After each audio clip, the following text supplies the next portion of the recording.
మహారాష్ట్ర రాష్ట్రంలోని సహ్యాద్రి పర్వతాల శ్రేణుల మధ్య అద్భుతమైన ప్రకృతి సోయగాలతో వెలిసిన మహాబలేశ్వర్ క్షేత్రం శైవ సంప్రదాయంలో అత్యంత పవిత్రమైన పుణ్యస్థలాల్లో ఒకటిగా ప్రసిద్ధి చెందింది. ఇక్కడ పరమేశ్వరుడు మహాబలేశ్వర్ మహాదేవుడు రూపంలో భక్తులకు దర్శనమిస్తాడు. ఈ క్షేత్రానికి ఉన్న మహిమ కేవలం శివాలయంతో మాత్రమే పరిమితం కాదు. కృష్ణానది పుట్టిన ప్రదేశంగా కూడా గొప్ప ఆధ్యాత్మిక ప్రశస్తాన్ని పొందింది.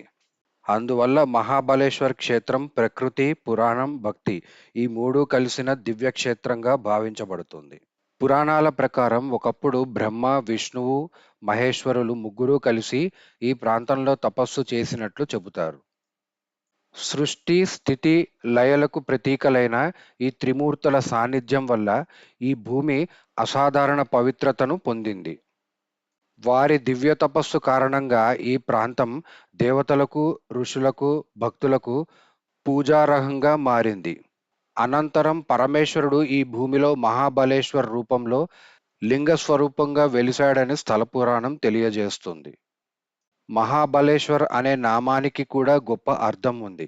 అపార శక్తి, అజేయ మహిమ కలిగిన ఈశ్వరుడు. అందుకే ఇక్కడి శివలింగాన్ని దర్శించడం వల్ల భక్తులకు అంతరంగ శక్తి, ధైర్యం, శాంతి కలుగుతాయని విశ్వాసం. ఈ క్షేత్రానికి మరో అత్యంత విశిష్టత కృష్ణానది అవతరణ.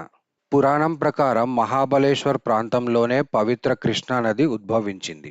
ఈ కారణంగా ఈ స్థలం దక్షిణ భారతదేశానికే కాదు, మొత్తం భారత ఆధ్యాత్మిక సంప్రదాయాల్లో ఒక ప్రత్యేక స్థానాన్ని సంపాదించింది. మహాబలేశ్వర్లోని పంచగంగ ఆలయం ఎంతో ప్రసిద్ధి చెందింది. ఇక్కడి గోముఖం నుంచి 5 పవిత్ర నదులు ప్రవహిస్తాయని విశ్వాసం ఉంది. కృష్ణ, కోయిన, వెన్ని, సావిత్రి మరియు గాయత్రి. ఈ 5 నదులు 5 దివ్యశక్తుల రూపంగా భావించబడతాయి. భక్తులు ఈ పంచగంగా తీర్థాన్ని దర్శించి పుణ్యస్నానం చేస్తే పాపాలు నశిస్తాయని, మనసు పవిత్రమవుతుందని నమ్ముతారు. ఇక్కడికి వచ్చే ప్రతి భక్తుడు శివుని కృపతో పాటు ప్రకృతి మధ్యలో ఒక అపారమైన శాంతిని అనుభవిస్తాడు. ఈ స్థల పురాణం మనకు ఒక గొప్ప సందేశాన్ని ఇస్తుంది. దైవంపై భక్తి ఉంటే ప్రకృతి కూడా మనకి ఆశీర్వాదంగా మారుతుంది.